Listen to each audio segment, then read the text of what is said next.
कि आपकी थाली में रखा खाना या तो आपके लिए अमृत बन सकता है या फिर एक धीमा जहर, या फिर यह ब्रह्मांड की वह छुपी हुई चाबी है जो हमारे मन, हमारी आत्मा और हमारी किस्मत के ताले खोल सकती है। कि जो निवाला आप अभी अपने मुंह में डालने वाले हैं वह सिर्फ आपकी भूख मिटा रहा है।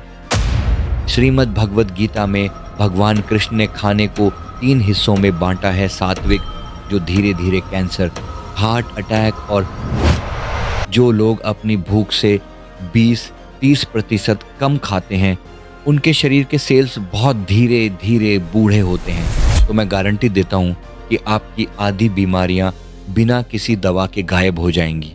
आज आप क्या चुनने वाले हैं? सिर्फ जीभ का स्वाद और बीमारियाँ, या फिर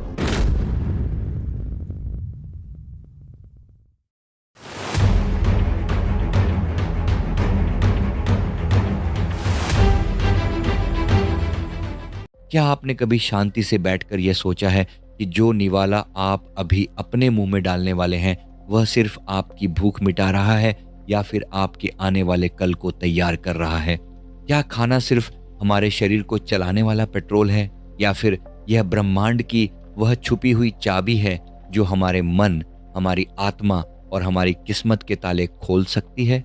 शायद आपको ये जानकर हैरानी होगी कि हमारे प्राचीन ऋषियों ने हजारों साल पहले ही यह समझ लिया था कि आपकी थाली में रखा खाना या तो आपके लिए अमृत बन सकता है या फिर एक धीमा जहर। अगर मैं आज आपसे यह कहूं कि हम सब अब तक खाने को बिल्कुल गलत तरीके से देखते आए हैं और यही वजह है कि आज हर दूसरा इंसान दवाइयों के सहारे जी रहा है, तो क्या आप मेरी बात मानेंगे? क्या सही खाने से सच में बुढ़ापे को रोका जा सकता है? क्या कायाकल्प, एंटी एजिंग सच में मुमकिन है? दोस्त, इन सवालों के जवाब इतने गहरे हैं कि आज का मॉडर्न साइंस भी अब जाकर उन सच्चाइयों के सामने सिर झुका रहा है जो हमारे वेदों में सदियों पहले ही लिख दी गई थीं।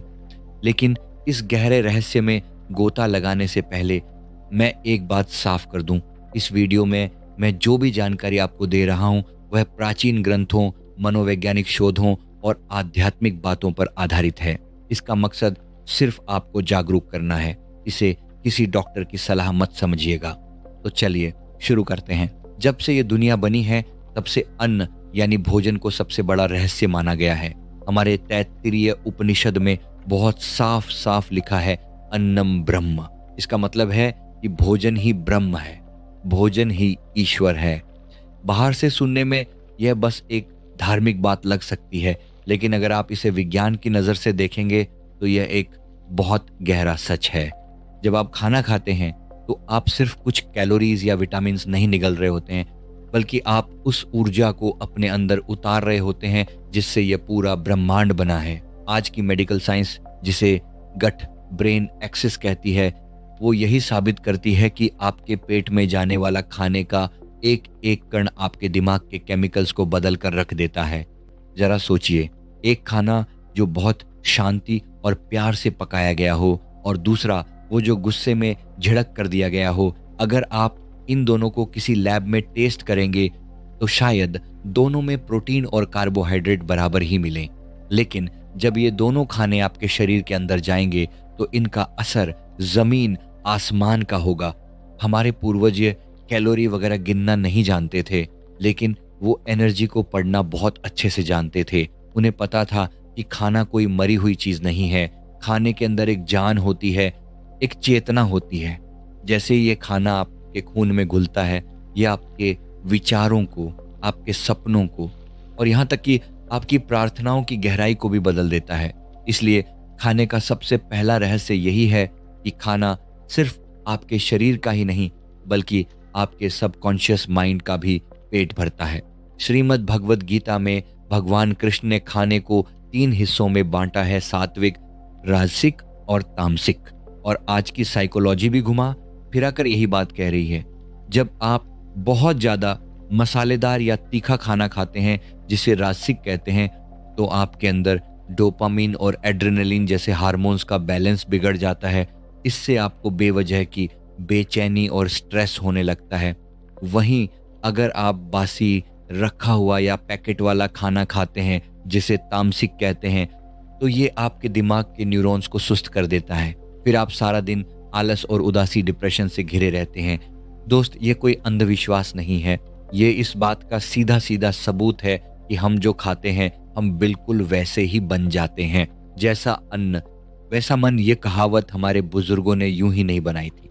आज की साइंस जिसे एपिजेनेटिक्स कह रही है, वो यही है कि आप सिर्फ अपनी थाली बदलकर अपनी खानदानी बीमारियों को भी स्विच ऑफ कर सकते हैं। बस शर्त यह है कि आपको सही तरीका पता होना चाहिए।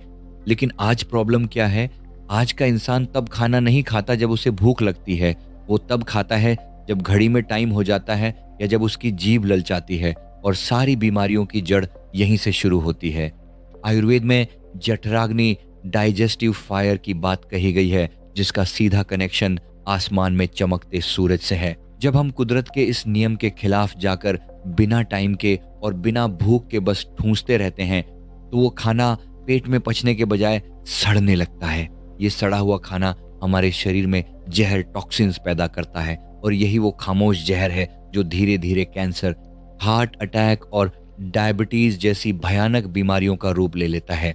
आपने कभी देखा है कि जंगल का कोई शेर या हिरन कैलोरी गिनकर खाना खा रहा हो, या उन्हें बीपी और शुगर की गोलियां खानी पड़ रही हों?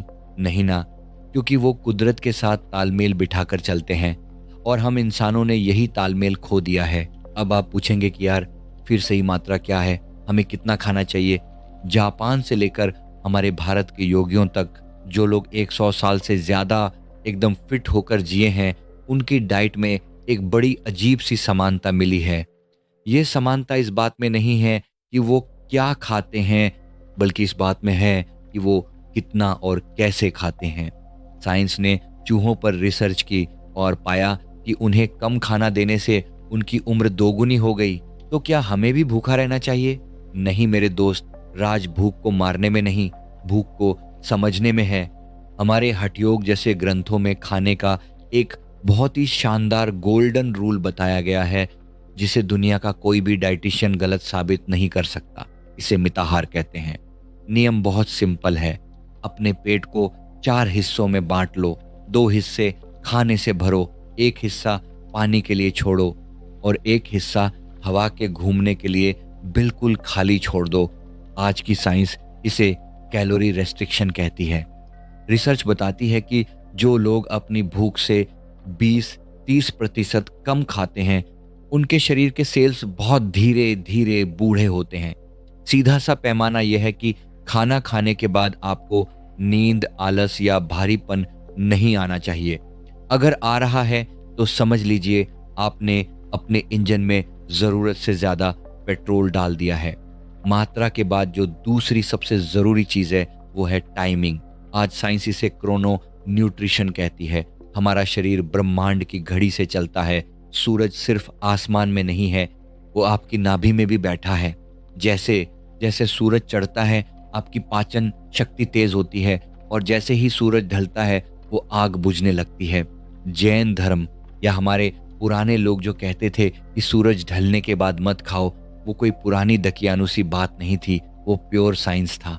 जब आप रात को 10 बजे पिज्ज़ा या हैवी खाना खाते हैं तो आपका शरीर कंफ्यूज हो जाता है। उसे समझ नहीं आता कि वो आपको सुलाने वाला हार्मोन बनाए या खाना पचाने वाला, और इस चक्कर में खाना पेट में सड़ता रहता है। अगर आप सिर्फ अपने रात के खाने का टाइम बदलकर शाम को सूरज ढलने के आसपास कर लें, तो मैं गारंटी देता हूँ कि आपकी आधी बीमारियां बिना किसी दवा के गायब हो जाएंगी। एक और बहुत बड़ी गलती जो हम में से 99% लोग करते हैं, खाते खाते या खाने के तुरंत बाद घटाघट पानी पी लेना। दोस्त, यह तो वही बात हुई कि आपने जलती हुई आग पर बाल्टी भर पानी डाल दिया। खाने के तुरंत बाद पानी पीने से पेट की आग बुझ जाती है और खाना पचने की बजाय सड़ने लगता है। गैस, एसिडिटी और कब्ज की असली जड़ यही है। और अब बात करते हैं उस सबसे बड़े राज्य की, जिसे कायाकल्प रिजुविनेशन की पहली सीढ़ी कहा गया है। आयुर्वेद कहता है लंघनम परम औषधम, यानी उपवास, फास्टिंग दुनिया की सबसे बड़ी दवा है। जब आप अपने शरीर को कुछ घंटों के लिए बाहर से खाना देना बंद कर देते हैं तो शरीर के अंदर एक बहुत ही जादुई प्रोसेस शुरू होता है। साइंस इसे ऑटोफेजी कहती है, जिसके लिए 2016 में नोबेल प्राइज़ भी मिला था। जब शरीर को बाहर से खाना नहीं मिलता, तो वो अपने ही अंदर की मरी हुई कोशिकाओं, कचरे और यहाँ तक कि शुरुआती कैंसर सेल्स को भी खाना शुरू कर देता है। ये हमारे शरीर का अपना इनबिल्ट डस्टबिन क्लीनर है। हमारे पुराने लोग जो एकादशी या हफ्ते में एक दिन का व्रत रखते थे, वो भगवान को खुश करने के लिए नहीं, बल्कि अपने शरीर की सर्विसिंग करने के लिए रखते थे। इन सब बातों के अलावा एक चीज़ जो सबसे ज़्यादा मायने रखती है, वो है खाने के वक्त आपकी मानसिक स्थिति। अगर आप गुस्से में, स्ट्रेस में या टीवी पर न्यूज़ देखते हुए खाना खा रहे हैं, तो वो खाना आपके लिए ज़हर बन रहा है। कभी सोचा है मंदिर का कड़ाह प्रसाद या लंगर इतना टेस्टी और सुकून देने वाला क्यों लगता है? क्योंकि वो बहुत प्यार, सेवा भाव और भगवान के मंत्रों के बीच बनता है। क्वांटम फिजिक्स भी अब मानती है कि हमारे विचार, हमारे पानी और खाने का स्ट्रक्चर बदल देते हैं। इसलिए दोस्त, जब भी खाना खाओ तो उसे हाथ से छूकर महसूस करो। चम्मच से खाने पर वो कनेक्शन टूट जाता है।